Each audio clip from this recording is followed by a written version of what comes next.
Morning, good afternoon, and good evening, wherever you're watching me from. Today, I'm going to be administering the first vaccine, which is called the Lasota.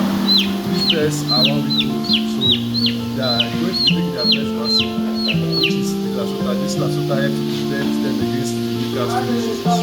So, I'm going to be giving full details of everything you need to know before we administer the Lasota. Before I start, I'm going to show you a sign of Newcastle disease, twisting of the neck. Whenever you notice this in your bed, just know that you need to act fast. First of all, isolate this bed so that it is going to prevent them to spread around floor. So this vaccine are life attenuated. These life attenuated are organisms that are being used to help to prevent against infections, virus, or mutated diseases.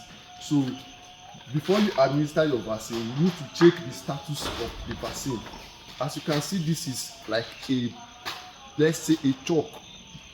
So this means it's alive. This vaccine is alive. But whenever this vaccine is a kind of powdery in nature, you need to avoid this being administered to your bed. So we have to withdraw the water for about 2 hours before we administer the vaccine. Then after that, we are going to be mixing it with water and also with milk. So before this thing is being done, we have to make sure. As you can see, we use the manual drinker to give them water because of this nipple drinker. We can't use it to give them the vaccines. We use the manual drinker. That's why you can see they gathered all to take and also drink from there. Thank you very much. I remain loyal.